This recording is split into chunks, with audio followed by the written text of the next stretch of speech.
Good evening, everybody. Thank you all for watching. I'm Haddon Lockyer from the Informed Youth of America, here with Mr. Derrick Evans, a former West Virginia delegate who's got quite the amazing tale to tell us about him just taking a stand and doing what's right, even though he's faced some major consequences. And I really want his story to be out there. He's running for election once more, and he unfortunately wasn't able to serve his term that he won, and he'll tell you about that. But I wanted to go ahead, Mr. Evans. So first off, I know you started your first election. I was trying to do some research, and I saw you ran first as a Democrat. What made you switch in the future, and then in 2020 when you ran? What caused that shift? Yeah, well, first of all, so I live in southern West Virginia. It's where there's a lot of union stuff here. Historically, this was just a very blue area. When you registered in high school, everybody just told you registered as a Democrat. You know, you're 18, you don't really think anything of it. Didn't think much about it other than that. I went off to college, started living my life, started getting involved in politics. I voted Republican, but I never really put a lot of thought into, which side or anything like that. And I decided to run for office. I was going to actually switch and run then, but I didn't. You had to switch within 60 days of the thing. So I said, well, it doesn't really matter, So then I ran. Well, that's what really started getting more involved in politics and paying attention. Is throughout that journey, I realized I have very little in common with the people who have D's beside of their name. I'm listening to all the Republican candidates. I'm agreeing with them. I'm like, these are my people type of thing. I had no chance of getting through the primary. I was way too conservative, as a Democrat. I was very open and vocal about my stance and what I stood on things. And it was obvious that I was a duck out of water, if you will.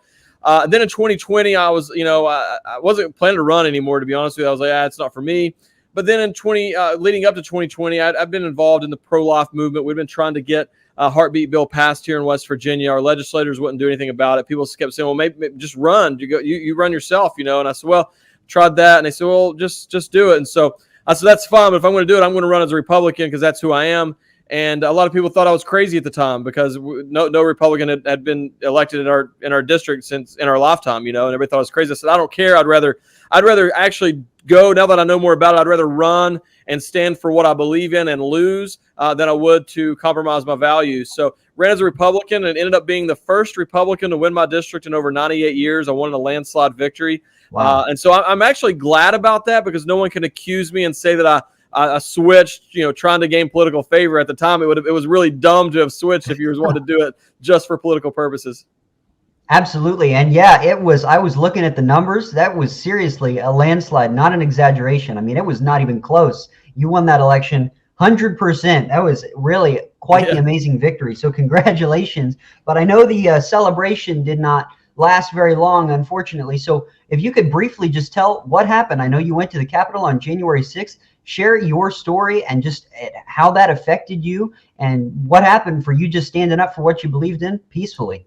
Yeah. So as you said, it was short-lived. I came home, turned on the TV, and saw the presidential election being stolen from President Trump as well as the American people. And so I went to the Capitol that day to peacefully and patriotically exercise my natural God-given rights. I think it's important for people to remember our rights do not come from the government. We have natural God-given rights, and the Constitution was written to prevent the government from infringing on those rights, even though that's what they're doing today, every single day. But it's true. People can watch the video. It's pinned to the top of all my social media feeds. You can find me on pretty much every social media platform.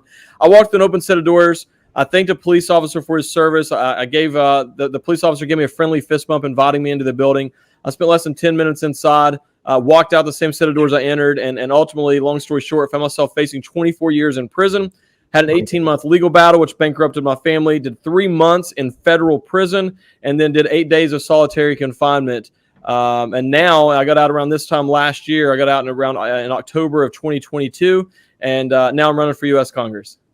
That's quite the amazing story. Horrible, though, thinking 3 months in prison for just 10 minutes in the building.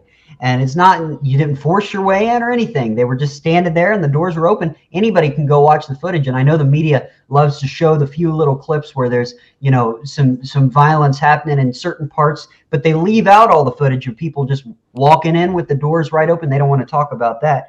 I saw today that the Speaker of the House, Mike Johnson, is releasing a lot of the January 6th tapes. Do you have anything to say about that? I'm sure that's probably exciting for you because there could be a lot of vindication for people like you who have gone through things like you because these tapes are being released. Yeah, absolutely. First of all, thank you to Mike Johnson.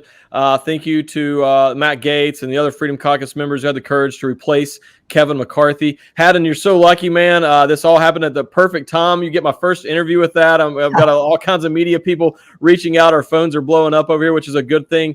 Just yesterday, we put out a tweet and tagged Speaker Johnson and asked the American people to show support by openly saying that they want the J6 tapes released. In less than 24 hours, the American people responded in a huge way. There was well over 50,000 notifications that was probably received to Mike Johnson within 24 hours time, asking him to release the tapes. And then today they're released. And we're just so thankful for it. The next step is releasing the hostages, the political prisoners who are being held against their will right now. That's the next step.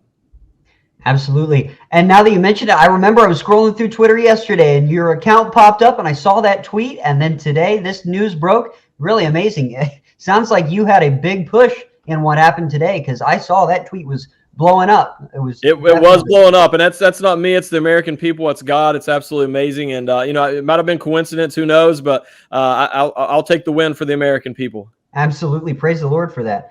All right. So what's your take on 2024? Before we finish up, I know you're pretty close to President Trump and his group. You've been able to speak and talk with them some.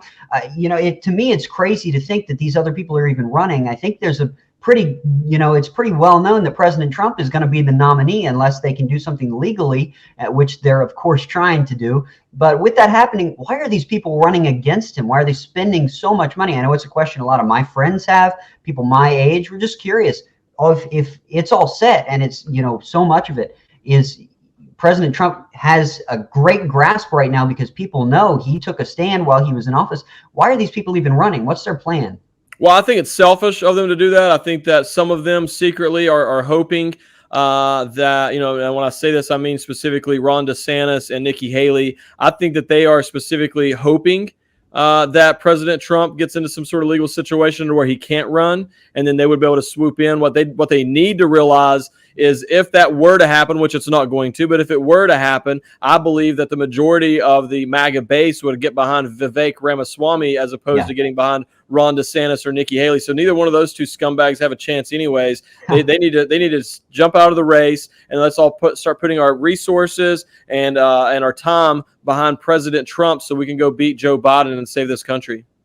Absolutely. Absolutely. And so I know you're watching. There's a good vibe. Does President Trump, does his team, do they have a good vibe about going into, I know we're less than a year away now, so they feeling good about everything so far? Absolutely. If we get a fair election, President Trump's going to win in a landslide. I think that everybody's kind of seeing that for themselves right now. I know that the Trump team is really excited in terms of just a lot of internal polling and such as well with, the inflation, the economy. There's a lot of people. We had the silent majority in 2016 where we had people who didn't want to admit they were supporting President Trump but voted for him anyways. I think that's going to be even bigger in 2024. There's a lot of these quote unquote never Trumpers. They might not admit it publicly, but they know that their life was better under President Trump. Gas was cheaper. They could afford milk, bread, and eggs. The interest rates were down. People had jobs. The economy was good. A lot of those people are going to go in. They're going to hold their nose and they're going to push the button for President Trump because at the end of the day, they're going to vote with their wallet. That's definitely a good point. I'll tell you, just from my perspective with young people and a lot of my classmates, we started driving around the end of, at least in my case, near the end of Trump's presidency. I got my license or right into the beginning of Biden's before everything had gone horribly. I remember what gas prices were in 2020, and now I'm paying $3.50 a gallon at the gas pump. For a fact that's going to hit a lot of new drivers, a lot of my generation. And I know that's something the Republican committee and a lot of others are trying to do is reach young people, because I know that's such an important thing. And I'm looking forward to it, looking forward to seeing what's happening. My last question for you is back to your race in West Virginia. If you get elected, which it sounds like you've got great odds too, considering you had such a landslide victory last time, provided you get elected and you're back, what are your main goals? What exactly do you want to do when you get to Washington, both for your state and just for the country as a whole? Well, first we'll talk about the cookie cutter issues that everybody's aware of. We got to secure our southern border. We got to unleash American energy, which will in turn help with the inflation and restore our economy. But some of the major issues is we've got to get rid of the tyranny that's taking place right now in D.C. We've got to end this weaponization of government. We got to hold the people accountable that have been doing that. I want to get rid of I know it's never going to pass, but I'm still going to push for it. I would like to see us get rid of the not just defund, but actually abolish the three-letter agencies. They're unconstitutional. We have unelected bureaucrats who's running our country behind the scenes. We need to return the power back to you and me and local communities, and back to you and me and we the people. So those are some of the major issues that election integrity. I'm endorsed by Mike Lindell and General Flynn, Veterans for Trump. So we got a lot of work to do in this country, but I think that the American people are up for the task.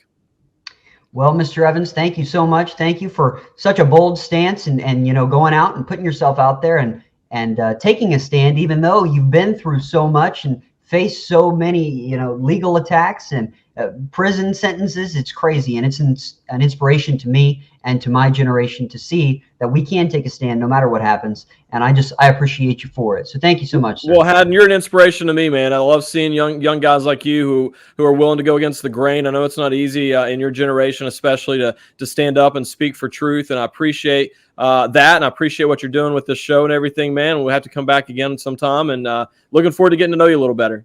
Hey, well, thank you so much, and I greatly appreciate it. You have a great evening. You too. God bless you guys. You too.